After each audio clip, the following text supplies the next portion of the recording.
commercialization of politics. Biyya sanitti siyaasaan shilingii sumuni taate amma. Xiqqoo warreen irra turtan beekuu dandeessan ta'eessatu dargiis ta'ee Hayilesillaasees namni hedduun jirtanii warra turtan. Dur biyya san keessatti namni aangoo qabachuu ka barbaadu istaatasaa fi obbo Abalu jedhamuu fi Ato Abalu jedhamuu fi aangoo qaba bulchaa aanaati bulchaa godinaati daanyaadha jedhamu istaatasii fi saayikooloojikalii istaatasii fi amma maaltu dhufee namni amma aangoo ka qabatu purely for financial reasons. It is very important to notice this. Maaliif akkaataa state'ni takka mootummaan behave itti godhu hedduu shape godha. Namni duri aangoo ka qabatu aangoo ni qaba. Inni bar bulchaa waan kanaati. Inni bar director waan kanaati jedhamuudhaaf. Amma akkasii miti. Namni amma aangoo kan qabatu ittiin sooramuudhaaf. Mallaqa ittiin qabachuudhaaf. Kuni maal fidee ni fakkaate? Dura amma namni sila bulchaa kantiibaa irra fakkeenyaaf ministeera turre aangoo guddaa qaba sadarkaa federaalaatti ministeera guddaadha. Amma namni ministeera irraa hajaan qabu amma namni kantiibaa magaalaa baddeessaa ta'uu isaa wayya ministeera ta'uurra ministeera tokko ta'uurra. This is very important. Namni amma nama amma ministeera ta'uuf caccabuun agartu. Nama kantiibaa ta'uudhaaf deemu agarta. Lammaffaa dura amma sadarkaa federaalaatti prime ministeratti aanee foreign minister ta'uu barbaada ture namni. Akkasii miti. The second highest high profile position was foreign ministry. Amma kun nafee namni eessa dhaquu barbaada? Bakka keessattuu meeshaan alaa bitamtu waa irraa cirachuu barbaadu dhaquu barbaada. Ministeera tokko keessatti ministeera guutuu ta'urra ministeera tokko keessatti ministeera sadaffaa ministeera deetaa sanii gadi sadarkaa daayirektaraatti seeruu barbaada jechuudha. Militarii keessattis jeneraal abbaa urjii sadii ta'e fiildii irra takkaa'u bakka tokko diviizhinii komaandii gochuurra loojistikii irra bittaaf gurgurtaa irra hojjechuudha barbaada jechuudha. That country has been reconfigured. It's really reconfigured. Kanatti ta'eetiin laale sirriitti. Kanaaf akkaataan sirni ammaa kuni siyaasaa biyya sanii commercialize godhee jira. Kuni amma ifatti dubbataa turan beekta nuun galle gaafa dura galle san namni tokko ministeera bulchaa aanaa ta'e takka bulchaa godinaa ta'e waggaa 3-4 keessatti yoo mana hin qabaatin yoo bakiinaan qabaatin maaloo ministeera ta'e yoo maaloo bulchaa ta'e jaama ture.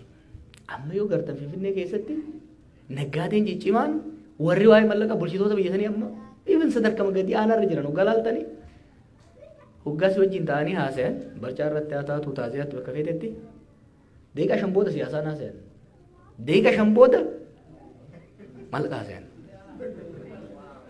It is very interesting. One change tokko kan hin argine kuni siyaasa biyya saniitiif nageenya biyya saniif rakkoo uumaa jira. Keessatti namni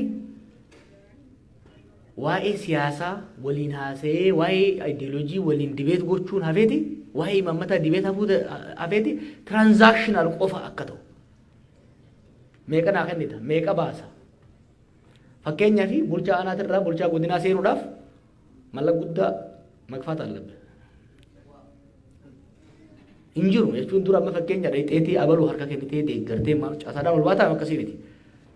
Amma akkasitti deemee jechuudha. The state has been captured by commercialized political elites. Kuni gara fuulduraa baay'ee na sodaachisa. Maali? Biyyattiis, uummataas humna alaatiin waan saaxilu natti fakkaata.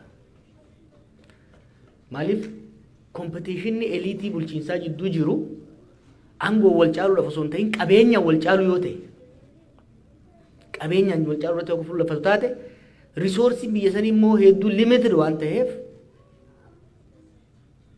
dantaa biyyaa dabarsanii gurguruudhaaf waan saaxilaman natti fakkaata. Waan tokko tokkos argaatiin jira. Sansan tuttuqee deebi'ee zabdiyyaan bu'u garuu tokko wanni na hubachuu qabdan commercialization of politics incredibly fast fidee jira. Kuni waan gaarii waan hamaas qabaachuu danda'a. Probably eliitiin transactional ta'e compromise ta'uu danda'a. Compromise gochuu irratti waliin haasa'uu irratti sattoo maqqabal jedhamu saniif karaa banuu danda'a ta'a. Gara biraatiin garuu dantaan uummataa dantaa hawaasaa wanni jedhamu namni siyaasaa ka seenu public interestiidhaaf osoo hin ta'in purely financial interestiidhaaf ta'aa deemuun kun by the way amma OPDO fi yaadee qofame kan hin jechaa jiru. Even namoonni qabsoo keessa yeroo dheeraa turan hidhamanii cabanii miidhamanii aboo kana booda galaalan hiriyaan isaa duroome mana ajaa'ibaa qaba makiinaadha oofaa sanqoo osoo hin ta'in bakka biraatti immoo mana qabaa dachii qabaa kanaaf namnummaan qabsoo keessa tures aboo maaliif irra akkadha jee gara waan kana dabalamuutti argaa jirra jechuudha. So one change is commercialization of politics. Kalamaffaa PRization kan jennu. Biyya san keessatti wanni dalagamu hundi gaafa yaadee geegalee amma garuu saffisaan dabale. Kunis maali? Projektiin tokko waggaa dalagamu jireenya uummataa jijjiiruudhaaf yookiin immoo biyya guddisuudhaaf osoo hin ta'in daily news yeroo yeroodhaan just guyyama saniif namni sun ittiin faarfamuu mootummaan sun ittiin faarfamuu irratti fuulleffata jechuudha. Wanni hojjetamu projektoota waggoota afran hojjetaman yoo laalte fuulleffannaan guddaan bilijilichi irratti ta'e. PRization amma bar qondaalli hundi Facebook armii mataa ofii qaba qondaalli hundi. Qondaalonni amma Oromiyaa irra jiran federaal irra jiran yoo laaltan nama 45 kan mindeessantu jira ka Facebook irratti waanuma gaarii isaanii faarsu footoma isaanii maxxansaa fi ooluu qaban. Xiqqoo waggaa waa dalagan waan san godhuuf kun PRizationiin kun namni waan substantiif ta'e waan qabatamaa ta'e hojjetu irratti osoo hin ta'in waan guyyaa har'aa ummanni haasa'uu danda'u ummanni ittiin faarsu irratti akka fuulleffatu sadarkaa mootummaatti illee sadarkaa qondaalaatti illee kun observation tokko waan godhe kana jechuudha. Kabiraa jijjiiramni arge anti intellectualism. Dhaloonni nu duraa sanii keessattuu dhaloonni 70moota 60moota keessa ture sun beekumsaaf kabajaa qaba ture. Inumaa xiqqoo keessa dabran turan. Hedduu hair splitting keessa seenu turan. Komunizimiin waan akkasii qaba namni hedduu dibeet godha ture hedduu waliin morma ture yaada kitaaba adda addaa dubbisa ture seeliidhaan deema ture beekumsaaf gatiin guddaa ture.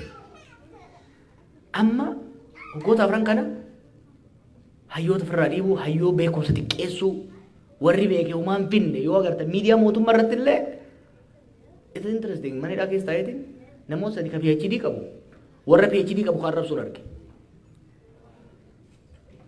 Beekumsa argachuun dhiphoo akka nama godhu shaaloo akka nama godhu duula intensive godhametu godhame. Kanaaf maal ta'e imaammanni biyyaatis tarsiimoon bahus qorannoof qo'annoo irratti osoo hin ta'in hawwii fi wishful thinking irratti akka ta'u godhe.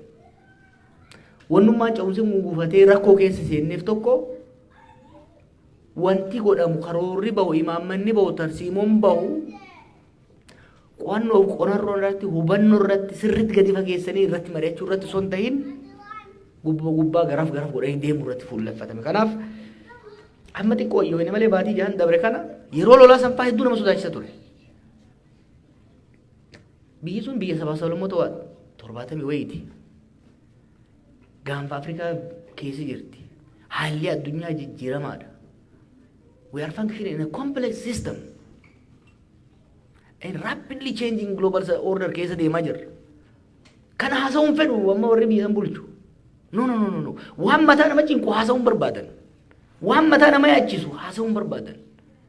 Eliitiin sheppii godhame hanga gadiitti waan ajaa'ibaatti dhufe bara. Amma waggaa xiqqoo waan tokko substantiif ta'e waggaa amma lakkoofsa fa'aa yaada wayii dhiyeessu. Ragaan yaada sanii maal yoo ta'an deebii kennuu barbaadan. San qofa osoo hin ta'in nama gaafii critical ta'e gaafatu. Nama yaada dhiyeessu. Even warra ijoollee qabsoo keessaa bakka adda addaa itti makamte amma ni gartan yeroo tokko tokkotti fincila itti dhufaa jiru. Namoota xiqqooma yaada qaban akka maraataatti ilaalu, akka farra misoomaatti ilaalu, akka gowwaatti ilaalu. So anti intellectualismiin bal'inaan biyya san keessa sadaffaadhaan akka baddaa kun. commercialized ta'e PR irratti hedduu fuulleffate propaganda qofa irratti substaansii osoo hin qabaatin lammaffaa immoo hayyummaa xiqqeessuu irratti deeme konsekwensiin keessattuu anti intellectualismii kuni it's a trend globally waan kana biyya kanatti amma biyya Ameerikaatti yeroo Trump waan akkanatti ture yoo ilaaltan hayyummaa beekumsa xiqqeessuu more emotionally onneen deemuu ol kaasuu irratti fuulleffatamuu kana agarta kuni rakkoo biyyattii salphisanii akka ilaalan ni cheefaa xiqquma fudhatanii if there is a will there is a way ka jedhu kanaafuu gidaara san nin cabseettee deemnaan cabsitee deemuu dandeessa osoo hin xiinxaliin maalirraa ijaaramee osoo hin laaliin deemtee waa hundi cabsuu dandeessa yaadni jedhu kun predominant ta'ee dhufe kun biyya san diigaa jira beektaa maaliif waan qondaalonni dubbatan kana carefully hoggaa laaltan waan isaan hojjetan hoggaa laaltan waan hin bilchaatin waan itti yaadamin xaxama biyyi sunii fi naannoonni sun keessa jiru sirriitti xiinxalanii karaa filachuu osoo hin ta'in naa akkuma itti dhufetti akkuma billichitti jeetti itti deemuun aadeeffamee dhufe mootummaa qofa keessatti miti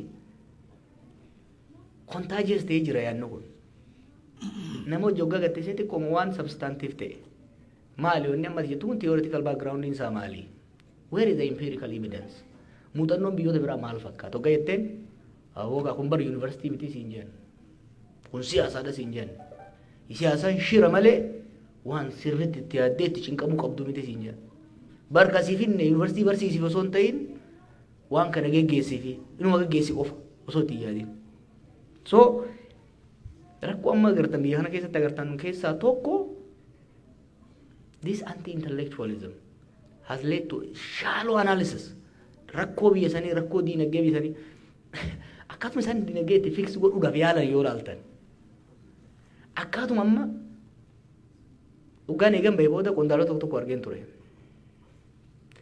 biyyi sun lola waggaa tokkoo fi walakkaa namni 500 fixe keessaa warra hogganan fakkaatan they have not taken time to appreciate and reflect how deep the country has gone. Akka watakkan ta'in sitti hasayan. Maaliif jee hoggan laalu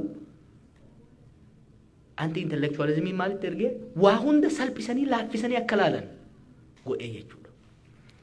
Jijjiiramni sadaffaa ani arge afraffaatti osoo hin dhufin keessattuu anti-intellectualismiin kun maal godhee nama amansiisuudhaan osoo hin taane sodaachisuudhaan bituu namoota carefully mee Amaarri maal barbaada Oromoo maal barbaada Tigreen maal barbaada Walaayitaan maal barbaada mee waan inni barbaadu jidduutti haafinnu jechuurra wal jibbaa fi wal shakkii jidduutti naquu irratti akka fuulleffatamu godhe jechuudha even Oromoo jidduuttu hoggaa gaafiin tokko ta'e maaliif gaafiin kan ta'e what is the incentive mechanism driving the protest the rebellion kajau analyze gochuu dhiisanii garamitti deeman securitization balaan takka kaateemi maddi balaa kanaa maali kana yoo goone maaltu ta'a jaanii ilaaluun hin jiru waraanuma itti erguu taate jechuudha ibidda belbalaa turuu jiru irratti ibiddi kun maa belbalaa dhiiroo margatu goggoge moo biyya santu gaasa qaba moo jechuun osoo hin jiraanne oo belbalaa jira itti beenziluma itti naqaa jiran jechuudha kanaaf anti-intellectualismiin biyya san keessatti rakkoo guddaa uumaa dhufee jira. Fourth, cruelty. Biyyi sun lola keessa turte erguma jaaramtee kuniif waan haaraa miti. Garuu wanti haareenii waggaata asaanaa kana dhufee gara jabeenna namaati. Humna hidhate qofaa miti mootummaa gaafii warra ribeelolaa qofaa miti. Gara jabeenyi dhufe. Viidiyoo amma intarneet irratti agartan kana kareeffa guban ka lubbuun guban bakka takka qofa miti miti kataa jiru. It's happening across the country. Namni lubbuu wal gubuun it's happening across the country. Dullatti manatti ol dhiibanii itti qabsiisuun it is happening across the country. It is being done by all actors, organized or disorganized. San qofa miti. isinuu itti seenuu jirta nama kana maal disensitize ta'e namni nama lubbuun guban arganii guyyaa tokko faasa'e namni guyyaa lammataa bira kute amma nuti gabaas tokko tokko walitti qabdee hidhamaa baasanii ajjeesuun miskiina fixuun maal inni waggaa kaanu akka waan guddatti ilaalamu even in the society cruelty waan biyya san durin jirree wani jantu kun jiraami durin jirreen biyya san dhufe jira jechuudha so kuni maal godhee kufaatii diinagdees dhumaatiin namaas diigamuun biyyaatis akka waan normaal ta'etti hawaasninis mootummaanis sirnis akka fudhatu godhee jechuudha amma rakkoo biyya sanii nama biyya sanii irra faranjii hojii gaara haasa'u galaaf dura koo ta'e nuuf galabeeta faranjiidha hubachiisuun nutti ulfaata ture amma daqiiqaa 5 keessatti faranjiin biyya feete rakkoo biyya sanii ni hubatte hoggaan ittiin namni biyya sanii garuu normalize godhe cruelty hammeenya cruelty kana fudhatee normalize godhaa dhufe jechuudha maaliif hin kana sanitti hima commercialization is PRization isaatis anti-intellectualism is cruelty kunis hoggaa walitti qabamu atiin biyya sanitti waan haaraa keessa seenaa jirra akka hawaasaatti akka biyyaatti akka ummataatti feezii haaraa keessa seenaa jirra kan akkamitti keessaa baanaan gaafii guddoodha ummata keenya diaasporaatis hundumaa kan biyya keessaatis kan hin gaafadhu keessattuu hayyoota kan hin gaafadhu waggoota asaanaa kana jijjiiramni sadarkaa diinagdeetti sadarkaa hoggansaatti hawaasa keessatti psychologically biyya san keessa dhufe it's much deeper than we are appreciating waan inni kuni akkaataa Oromoofis gara fuulduraa waan ta'u dalaguu irratti hoggaa fuulleffanne dhiibbaan irratti qabaata fakkeenyaaf waa'ee commercialization reefu isin kaaseen ture nama aangoo irra jiru tokko nama durga amma maaliin isin jee dur namni aangoo ka barbaadu staatasiidhaaf ittiin kabajamee ittiin faarfamee abaluu ministeera haa jedhamuuf amma akkasii miti amma kiisha guuttachuuf achi jira tarsiimoo duruutiin yoo deemne namicha san fakkeenyaa fi yoo aangoo sanirraa fuunee bakka biraa keenye itti dhaga'ama bakka sanirraa buudhaaf waan tokko tokko sii jijjiira ture amma haajaan qabu hanga bakka san qabatetti daddafee nyaataa gaafa achii kaafte daldalaa ta'a kanaaf incentive wani jedhamu politika keessatti amala namoota amala hoggansaa amala sirnootaa jijjiiruudhaaf incentive sirriitti hubachuun barbaachisaadha incentiviin dura qondaalota sirna wayyaaneetii sirna dargiitii sirna hayila sillaaseetiis irra qabsaa'uudhaaf xiinxalliin fayyadamaa ture suni sirna bilchiginaa kana irratti hojjetu this is different setup different kind of elite have emerged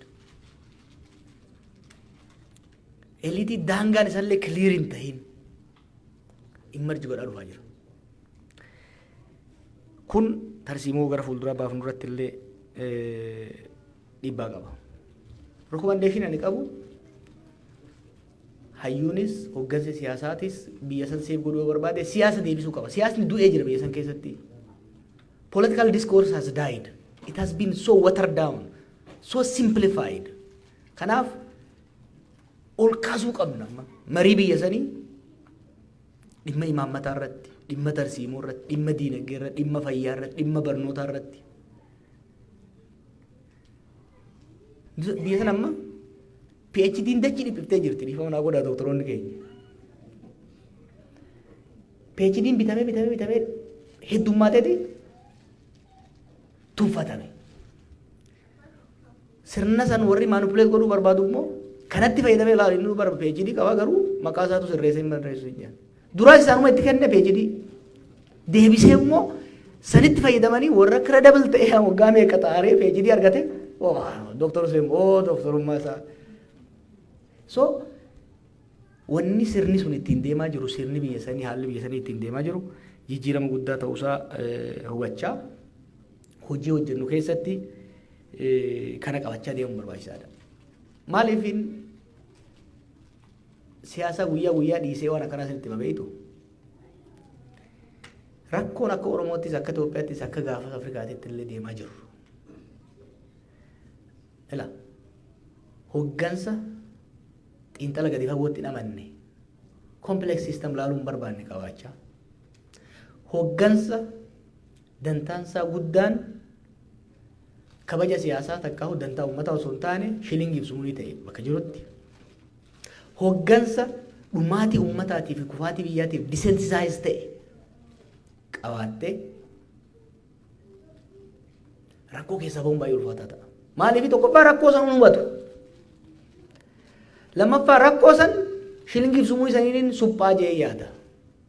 Kanaaf bakka rakkoon jirtutti maallaquma itti naqaa jechuudha. Hoggaa xiqqoo jee maallaqni hir'ate. Kanaafuu maal godha? Osoo itti yaadin biyya biraatirraa ergifachuu liqeeffachuu dhaqaa jechuudha. Xiqqoo booda biyyattiin humnoota alaatiin weeraramtee qabdiin nyaatamee rakkoon biyyaa harka lammiilee biyyaatii bahee harka qaamota alaa seenaa jira jechuudha. Isinii galaa boolleen jechuun jiru.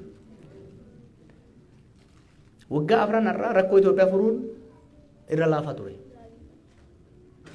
Irra caalatti domestic actors turre ka wanni godhu dandeenya. Har'a sababa adda addaa kanaan rakkoon biyya sanii internationalize wanni ta'een kanaan wal qabateeti ka deemaa jiru. Nuyis wanni godhuu qabnu akka hawaasaattis akka hoggansaattis biyya san keessatti kalee qabsoon Oromoo waggaa 50 dabre kana maal keessa akka dabre Torontootti haasa'an ture. Amma boqonnaan haareenii qabsoon Oromoo hawaasni Oromoo uummanni biyya sanii keessa seene hamma tokko ni hubattan jeetiin yaada. Kana sirreessaa deemuun barbaachisaa. Nutis jaarame amma jaaraa jirru jabeessaa jirru keessatti hawaasa engage godhaa jirru keessatti uummanni keenya xiqqoo wanni Oromoo irraa eegamu xiqqoo lash godhee eessaa kaanee eessa geenye qofa osoo hin ta'in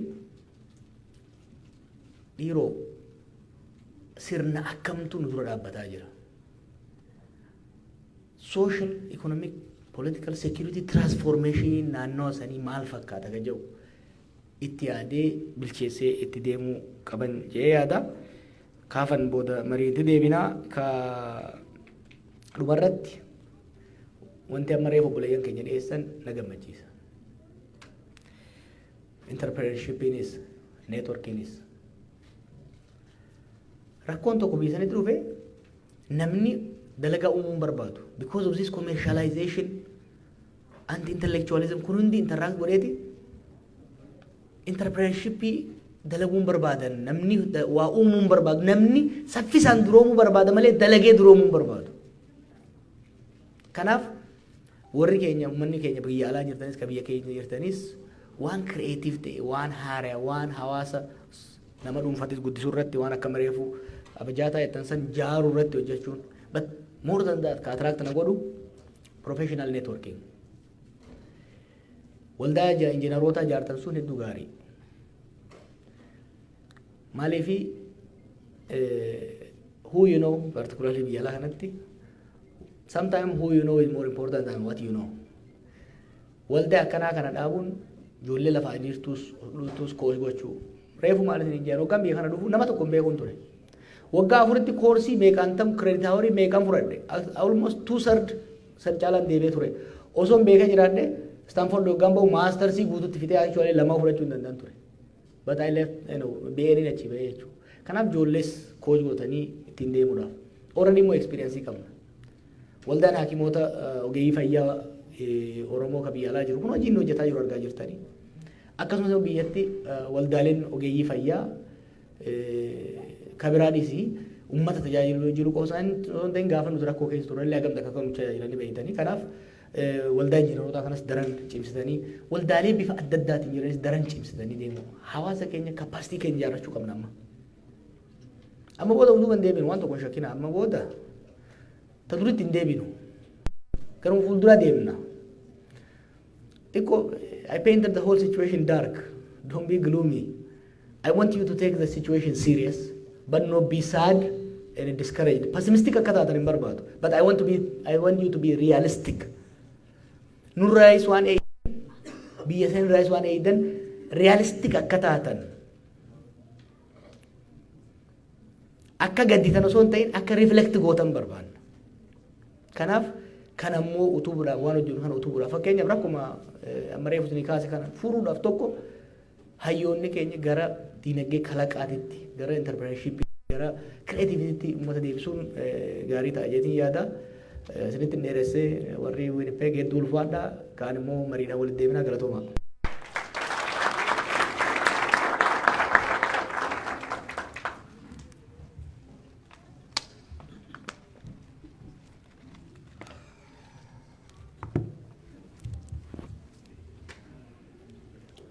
Galatoom Joor fayyaadee hedduu galatoomii yaada keessa waan nu ibsee hundaa'u mee isa galatoomfachuudhaaf akkamiin agarsiistan yookiin akkamii harka waan agarsiisa. Thank you very much. Akka xiqqoo bishaan ni qabna namni dhoobuu qabdan bishaan fudhadhaa. Mana fincaanii dhaquudhaaf manni fincaanii gama bitaa kanaan jira. Ulan bahaniin suula lameentan. If you need water, we have some. Please come and get it. And the washroom, I will repeat, to the left. 2 exits to the left. The washroom right there. Akkas godhaati. ጥያቄና መልሱ ሳንሄድ ትንሽ ጊዜ ስጡን። ልጆርም አረፍ ይበሉ፣ ውሃውንም ጠጡት። Wallee jirtu keessaa xiqqoo yoo nu dhaggeessiste arsatee xiqqoo wallee nu taphadhu and then we'll get back to you.